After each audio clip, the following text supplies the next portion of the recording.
Metals and non-metals in textbook question answers. Give example of metals which is liquid at room temperature. Mercury आपको पता है.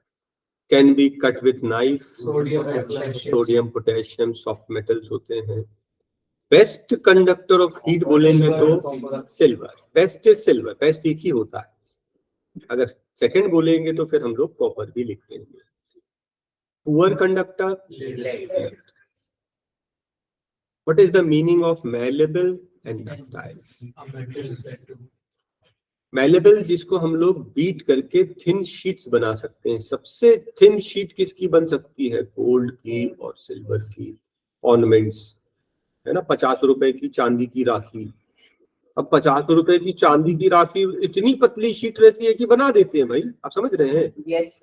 तो बहुत thin sheets में बना दिया जाता है. हम लोग रिकॉर्ड कर रहे हैं तो बीच में बिल्कुल जो है टॉपिक से रिलेटेड ही. ओके. तो थिन शीट्स में हम लोग इसको बीट कर सकते हैं. Ductile means can be drawn into wire. Wire बना सकते हैं. सबसे पतले वायर जो है गोल्ड के. उसके बाद सिल्वर और अदरवाइज बाकी सारे मेटल्स के भी तार बना सकते हैं डक्टाइल. सोडियम को केरोसिन में क्यों रखते हैं? वेरी रिएक्टिव है. ओपन में रखेंगे तो ऑक्सीजन से रिएक्ट कर जाएगा. वाटर में रखेंगे तो वाटर से रिएक्ट कर जाएगा. सोडियम जो है केरोसिन से रिएक्ट नहीं करता, इसलिए हम केरोसिन में रखते हैं. नहीं तो फिर वो सोडियम नहीं रह जाएगा, रिएक्ट करके कुछ और बन जाएगा. Reaction of iron and steam. Iron मतलब Fe, स्टीम मतलब वाटर. क्या बनेगा? Fe3O4 plus hydrogen. आप अपन बैलेंस कर लें. आयरन यहाँ 3 है तो यहाँ 3 कर दीजिए. ठीक है. फिर आप ऑक्सीजन को आपको 4 चाहिए है तो यहाँ पर 4 कर दीजिए ऑक्सीजन. ये हाइड्रोजन 8 हो गया. 4 2 8. फिर calcium and potassium with water. तो पहले हम लोग कैल्शियम ऑक्सीजन वाटर से रिएक्ट करके क्या बनाएगा? Calcium hydroxide plus H2. Hydrogen को रिप्लेस कर देगा. ठीक है. रिलीज कर देगा. बैलेंस करेंगे. यहाँ पर 2 कर दें तो ट्वाइस H2O हो जाएगा. क्या ये बैलेंस हो गया? Hydrogen 2 2 4 oxygen. Yes it is balanced. B potassium. Potassium मतलब K प्लस वाटर. क्या बनेगा? Potassium hydroxide plus hydrogen. Hydrogen 2 लगाएंगे तो ये 2 मॉलिक्यूल्स वाटर. पोटेशियम भी 2 हो गया. ठीक है. Next question. आपको 4 सैंपल्स दिए हैं. वो बोल रहा है कि कुछ रिजल्ट्स और उसके ऊपर बेस्ड क्वेश्चंस. ये जो सैंपल है वो कॉपर को डिस्प्लेस कर रहा है. कॉपर को उसने डिस्प्लेस किया. इसका मतलब कॉपर से ज्यादा रिएक्टिव. यस कि नो? ए मेटल ने कॉपर को डिस्प्लेस कर दिया, मतलब कॉपर से ज्यादा रिएक्टिव. बी ने किसको डिस्प्लेस किया? आयरन को डिस्प्लेस कर दिया. बी ने आयरन को डिस्प्लेस कर दिया, Fe को डिस्प्लेस कर दिया, तो बी आयरन से भी ज्यादा रिएक्टिव हो गया. सी ने किसको डिस्प्लेस किया? सिल्वर को. सी ने सिल्वर को डिस्प्लेस किया तो सी जो है वो सिल्वर से ज्यादा रिएक्टिव हुआ. और डी ने किसी को डिस्प्लेस नहीं किया, सिल्वर को भी डिस्प्लेस नहीं किया, तो सिल्वर से भी कम रिएक्टिव हुआ. ए, ये बी है. बी ए सी डी, ये आपका ऑर्डर बन गया. ठीक है. Which is the most reactive? B. अगर बी को अपन कॉपर सल्फेट में डालेंगे तो क्या होगा? बी कॉपर को डिस्प्लेस कर देगा, है ना? yes, तो बी का वो सोल्यूशन बन जाएगा. और जो कॉपर डिस्प्लेस होगा वो कहाँ जाएगा? बी मेटल के ऊपर डिपॉजिट हो जाएगा, लेयर बना लेगा. ठीक है। और अगर मैं बोलता हूं कि इनको अरेंज करो इन डिक्रीजिंग रिएक्टिविटी, सबसे ज्यादा रिएक्टिविटी बी की, उससे कम रिएक्टिव ए, नेक्स्ट सी, नेक्स्ट डी। ठीक है, चेक करते जाना। हाँ, which gas is produced when HCl is added to a reactive metal? Yes. और give chemical reaction, तो किसी भी metal plus acid gives salt plus hydrogen. Hydrogen metal, hydrogen acid में क्या होता है? हाइड्रोजन होता है ना। चाहे वो HCl हो, H2SO4, तो मेटल हाइड्रोजन को डिस्प्लेस कर देता है। तो when a reactive metal is put with in HCl, hydrogen gas is produced. Next बोलता है वो कि write a chemical reaction. Iron reacts with H2SO4. तो आयरन ने हाइड्रोजन को डिस्प्लेस करा और FeSO4 बन गया पेरिस, है ना, और हाइड्रोजन गैस डिस्प्लेस हो गई। What do you observe when zinc is added to iron sulfate? पहले आप बताओ, जिंक और आयरन सल्फेट में, zinc added to iron sulphate, तो क्या जिंक आयरन से ज्यादा रिएक्टिव है? Yes sir. यस, तो वो डिस्प्लेस करेगा। रिएक्टिविटी सीरीज आपको याद है, जिंक आयरन सल्फेट से क्या करेगा? ZnSO4 बनाएगा और आयरन डिस्प्लेस हो गया, बस खत्म। Displacement reaction. कोई भी ज्यादा रिएक्टिव जो है वो अपने से कम रिएक्टिव को डिस्प्लेस कर देता है। बोल रहा है इलेक्ट्रॉन डॉट स्ट्रक्चर सोडियम का, ऑक्सीजन का, मैग्नीशियम का, ये तो आप क्लास 9th में ही पढ़ चुके हैं। बस आपको क्या याद होना चाहिए? एटॉमिक नंबर, है ना। सोडियम का कितना? 11, कॉन्फ़िगरेशन 281। इलेक्ट्रॉन डॉट स्ट्रक्चर बोला है तो डॉट वाला स्ट्रक्चर ये फिगर बनाना पड़ेगा। ठीक है, नेक्स्ट है ऑक्सीजन 8, 2,6 बना लेंगे आप। मैग्नीशियम 12, 282, ये तो आपने 9th में ही किया है, ये बन जाएगा, कोई प्रॉब्लम नहीं। अब ये बोल रहा है कि ट्रांसफर ऑफ इलेक्ट्रॉन्स Na2O, तो सोडियम में क्या होता है? कॉन्फ़िगरेशन 281। आउटर मोस्ट ऑर्बिट में एक इलेक्ट्रॉन है, वो एक इलेक्ट्रॉन दे देता है ऑक्सीजन को, इसने भी एक इलेक्ट्रॉन दे दिया, तो दोनों ने एक एक इलेक्ट्रॉन लूज कर दिए, और ऑक्सीजन ने इन दोनों से एक एक इलेक्ट्रॉन गेन कर लिया, तो 2 नेगेटिव चार्ज बनेगा ऑक्सीजन पर। ठीक है, दोनों पर, सोडियम पर दोनों पर एक एक पॉजिटिव चार्ज और ऑक्सीजन पर 2 नेगेटिव चार्ज बनेगा। ये आपको यहाँ शो करना है। मैग्नीशियम सीधा सीधा, एक मैग्नीशियम ने ऑक्सीजन को, क्योंकि इसके 282 था, 2 एक्स्ट्रा था, तो 2 उसने दे दिया, 2 लूज किया, 2 पॉजिटिव, ऑक्सीजन ने 2 गेन किया, 2 नेगेटिव, और ये बन जाएगा आयनिक कंपाउंड। ठीक है, वो पूछ रहा आयंस क्या है? Ions Na plus O2 minus, यहाँ पर Mg2 plus O2 minus. Why do ionic compounds have high melting point?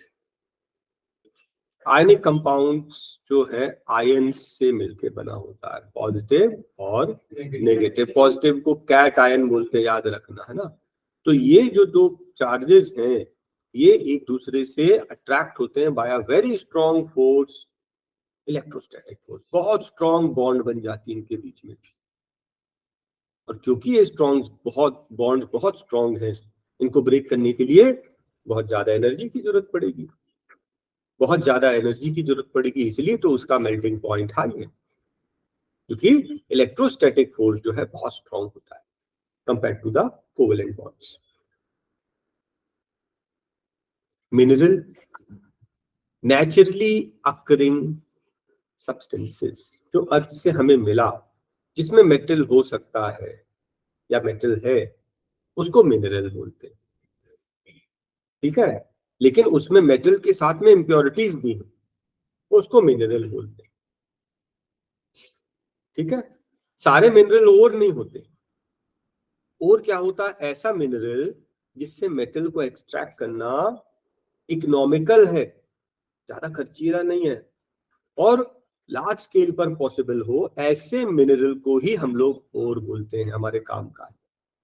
बाकी मिनरल्स तो बहुत हैं, लेकिन उससे हमको ज्यादा प्रॉफिटेबली नहीं मिलेगा, बहुत एक्सपेंसिव है या ज्यादा मेटल नहीं मिलेगा, तो कोई काम का नहीं, वो मिनरल है और नहीं।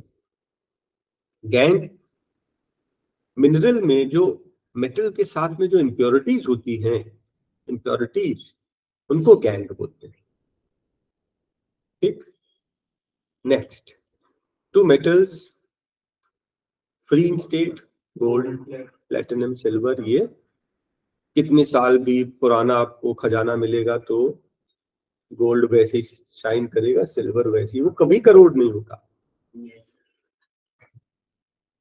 Process by which obtaining metal from its oxide, इसको बोलते हैं रिडक्शन। तो एक इलेक्ट्रोलिटिक रिडक्शन होता है और एक होता है नॉर्मल केमिकल रिडक्शन।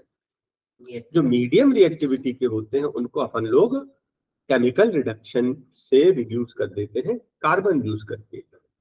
मान लीजिए आयरन Fe2O3 को हमने कार्बन के साथ में हीट किया, तो कार्बन ने क्या किया, ऑक्सीजन को रिमूव कर दिया, iron plus carbon dioxide.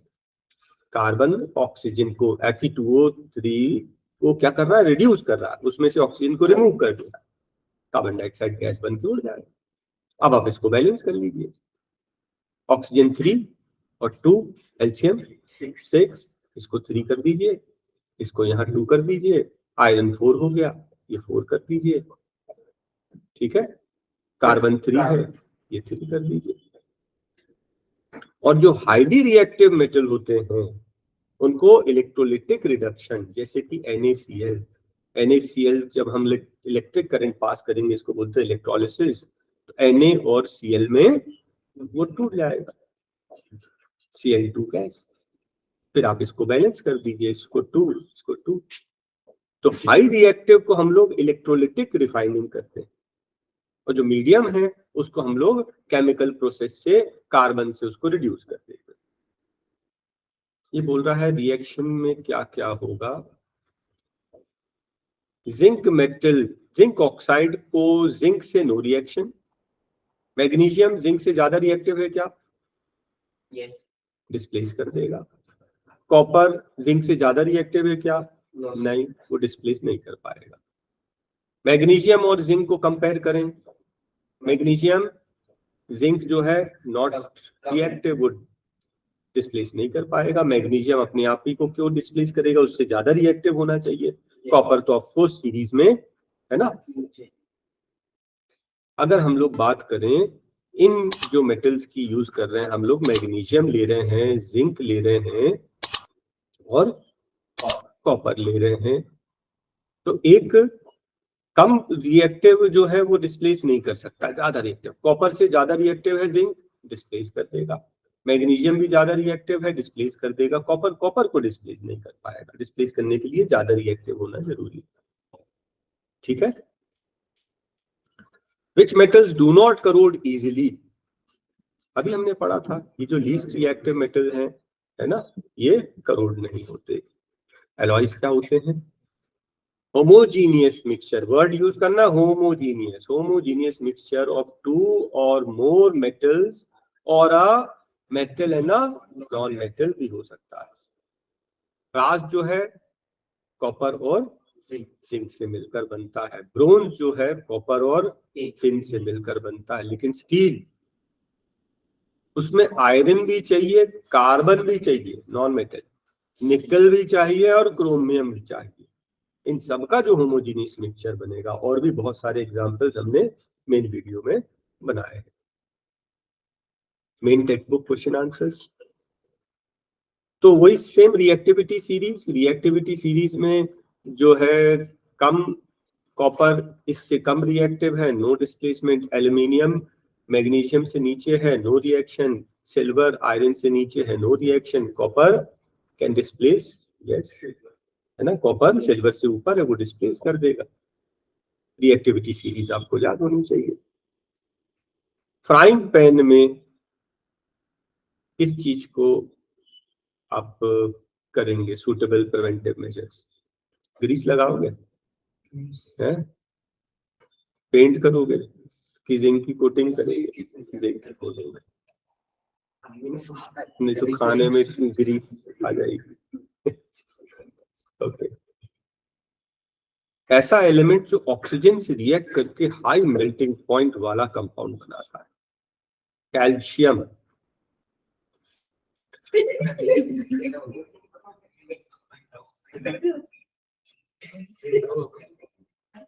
Calcium, calcium oxide, calcium oxygen से रिएक्ट करके क्या बनता है? Calcium oxide. और कैल्शियम ऑक्साइड का मेल्टिंग पॉइंट वेरी हाई, ठीक है। कैल्शियम ऑक्साइड बहुत हाई मेल्टिंग पॉइंट, मतलब अगर आपका जो एलपीजी वाला स्टोव है बर्नर, कभी देखा होगा यहाँ से थोड़ा सा जो है स्पार्किंग निकल रही, आग निकल रही है, तो थोड़ा सा चूना लेकर ना, सबसे सस्ता मेथड ये कैल्शियम ऑक्साइड चूना यहाँ सब पेस्ट कर देना तो वो सब बंद हो जाएगा। वो नहीं जलेगा, कैल्शियम ऑक्साइड नहीं जलेगा, वेरी हाई मेल्टिंग पॉइंट, ठीक है।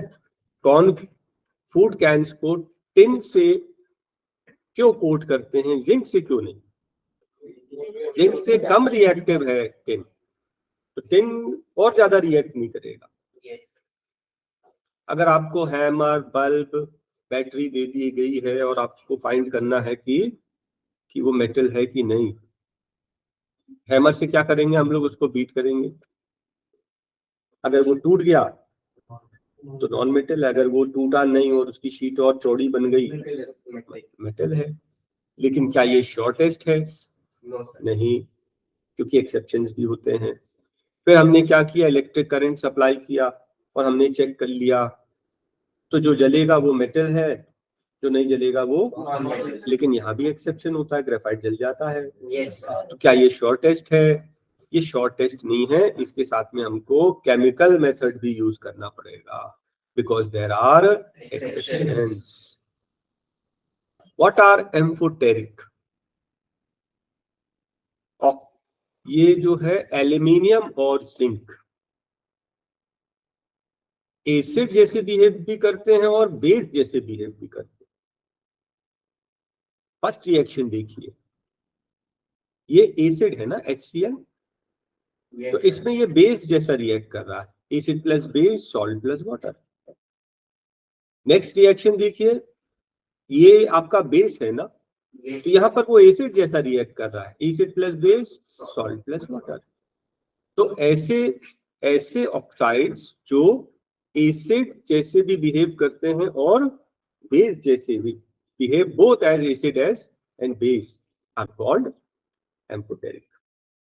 एग्जाम्पल के लिए एल्यूमिनियम और zinc oxides. Two metals which can displace hydrogen. अब आपको तो इतने सारे मालूम है, रिएक्टिविटी सीरीज में हाइड्रोजन के ऊपर जितने हैं वो सारे उसको डिस्प्लेस करेंगे, उसके नीचे वाले जितने हैं वो सारे उसको डिस्प्लेस नहीं कर पाएंगे। Electrolytic refining of M, M को रिफाइन करना है, ठीक है, वो कॉपर हो सकता है, सिल्वर हो सकता है, रिफाइन करना है। तो आप कहाँ इम्प्योर को अपन कहाँ लगा देते हैं? एनोड, एनोड बना देते हैं इम्प्योर। और प्योर, और इम्प्योर, प्योर वाली जो है, इम्प्योर वाली अच्छी मोटी रॉड ले लिया, और प्योर की एक बहुत पतली सी रॉड है, इसको कैथोड अपन ने बैटरी सप्लाई कर दी, ये नेगेटिव ये पॉजिटिव, ठीक है। तो मेटल है, तो ये कहाँ अट्रैक्ट होगा? नेगेटिव की तरफ। तो जितने जो पार्टिकल्स हैं इससे निकलेंगे और कैथोड के ऊपर डिपॉजिट हो जाएंगे। तो इम्प्योर को कहाँ लगेंगे? एनोड पे। और प्योर सैंपल को अपन कैथोड पे लगाते हैं। और एक और चीज, जो इलेक्ट्रोलाइट यूज करते हैं वो एम का ही सॉल्ट होना चाहिए। मतलब अगर मैं कॉपर की बात कर रहा हूं तो इम्प्योर कॉपर रॉड को यहाँ लगाएंगे प्योर कॉपर रॉड को यहाँ लगाएंगे और यहाँ पर कॉपर सल्फेट सोल्यूशन देंगे। तो प्रत्यूष ने क्या किया, सल्फर लिया, उसको हीट किया, तो सल्फर ऑक्सीजन से रिएक्ट करके सल्फर डाइऑक्साइड बन गया गैस। ठीक है, अब उसको अपन ड्राई लिटमस पेपर से टच करेंगे तो कुछ होगा नहीं, क्यों? क्योंकि वो ड्राई है। ड्राई आयनाइज नहीं करता है ना, जब तक H+ आयंस ब्रेक नहीं होंगे। तो मॉइस्ट होना चाहिए, मॉइस्ट से करेगा तो फिर क्या करेगा, it will turn blue litmus paper है। क्यों? क्योंकि ये नॉन मेटल है। नॉन मेटल ऑक्सीजन से रिएक्ट करके क्या बनता है, एसिटिक ऑक्साइड। ठीक है, और फिर वो बोल रहा है कि अगर इस सल्फेट को बैलेंस्ड रिएक्शन, अब अपन मॉइस्ट कर दिया इसको, तो क्या कर दिया, सल्फर डाइऑक्साइड वाटर से रिएक्ट करके सल्फ्यूरस एसिड बनाता। टू वेज ऑफ प्रिवेंटिंग, बहुत सारे हैं। आप पेंट कर दें, ऑयलिंग ग्रीसिंग पेंट। उसके अलावा आप जिंक की कोटिंग कर दें, जिसको बोलते हैं गैल्वेनाइजिंग। उसके अलावा आप एलॉय बना दीजिए, उसके साथ में एल्यूमिनियम के साथ में मैग्नीशियम डाल के, मैग्नीज डाल के आप उसका कोई एलॉय बना दीजिए। आयरन में रस्ट होता है, आप उसके साथ में कार्बन और निकल क्रोमियम डाल के स्टील बना दीजिए, कभी रस्ट नहीं होगा।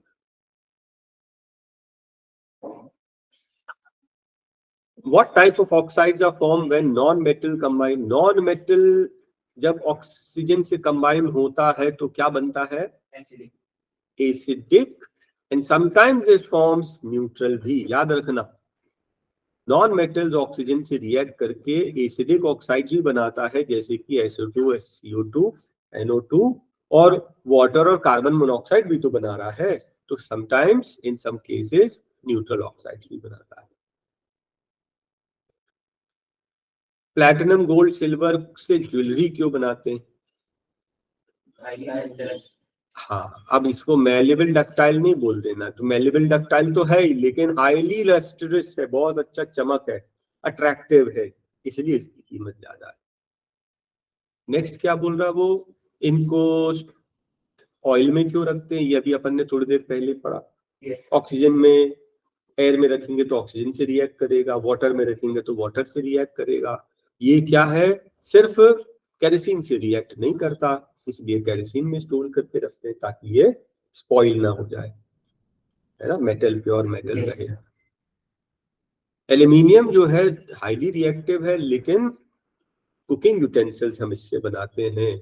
क्यों? क्योंकि आयरन पहले तो करोड़ होता ऑक्सीजन से, Al2O3 बन गया ऑक्साइड, लेकिन ये जो ऑक्साइड बन गया ना, तो ये जो है ये फर्दर करोजन को स्टॉप कर देता है, एक लेयर बना देता है जो फर्दर ऑक्सीजन को रिएक्ट करने से रोक देता है। ठीक है, तो फर्दर करोजन स्टॉप हो जाती है।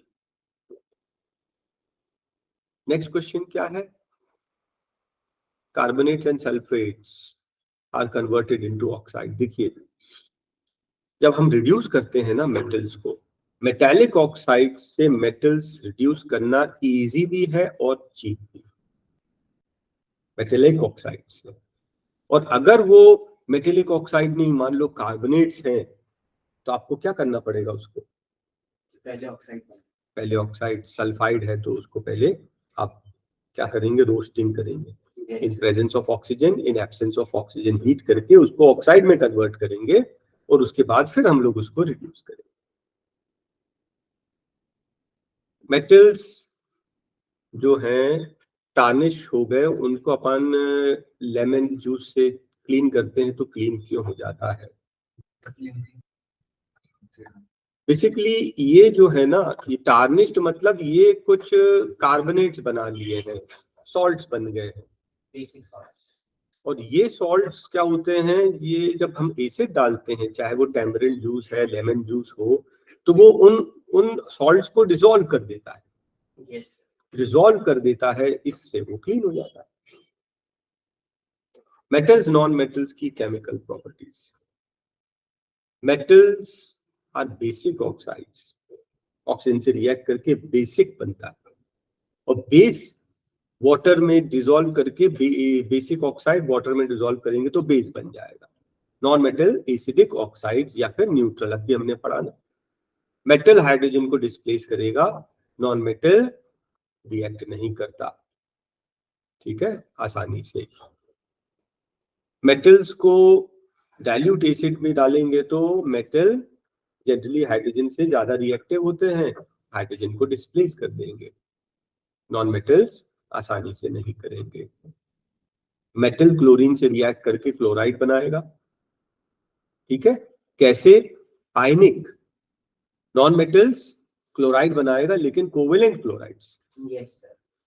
और सेम यहाँ पर हाइड्राइड, आयनिक हाइड्राइड्स और यहाँ पर कोवेलेंट हाइड्राइड्स बनेंगे, ठीक है, ध्यान देना, इंपॉर्टेंट है ये क्वेश्चन। अब एक मैन डोर टू डोर गया, वो बोल रहा है कि वो क्या करेगा, आपके ऑर्नामेंट्स को चमका देगा। तो वो कौन सा सोल्यूशन कैरी कर रहा है? Aqua regia is one part of concentrated nitric acid and 3 parts of HCl। अब देखिए जरा कि कॉन्सेंट्रेटेड नाइट्रिक एसिड में आप गोल्ड डालोगे डिसॉल्व नहीं होगा, कॉन्सेंट्रेटेड HCl में डालोगे डिसॉल्व नहीं होगा, लेकिन अगर 1:3 के रेशियो में इनको मिक्स करोगे और फिर गोल्ड डालोगे तो डिसॉल्व मतलब पूरा डिसॉल्व नहीं हो जाएगा, बाहर का एक लेयर उसमें डिसॉल्व हो जाएगा। तो ये क्या कर रहा है ये मैन? ये चीट कर रहा है। Yes sir. लोगों को बोल रहा है कि मैं उसको पॉलिश कर रहा हूँ, चमका रहा हूँ, बेसिकली एक लेयर इसका गोल्ड उसके लिक्विड में डिसॉल्व हो जाता है ना। डेफिनेटली ये ऑर्नामेंट शाइन करने लगेगा, क्योंकि एक लेयर अगर लूज कर देगा तो अंदर का लेयर तो ब्राइट रहेगा ही। Yes sir. लेकिन उसके लिक्विड में थोड़ा सा गोल्ड आ गया जो वो लेके चला जाता है ना। उसके अलग केमिकल प्रोसेसेस है, डेफिनेटली निकल जाता है। कॉपर को हम लोग हॉट वाटर टैंक बॉयलर जो है वो कॉपर का क्यों बनाते हैं, आयरन और स्टील का क्यों नहीं बनाते? कॉपर गुड कंडक्टर, कॉपर जो है वो आयरन से बेटर कंडक्टर है of heat. Yes. Plus it does not react with hot water और स्टीम। हॉट वाटर स्टीम से कॉपर रिएक्ट नहीं करता, आयरन तो जंग लग जाएगा। Yes sir. ठीक है, इसलिए हम लोग जो बॉयलर्स हैं वो कॉपर के बनाते हैं।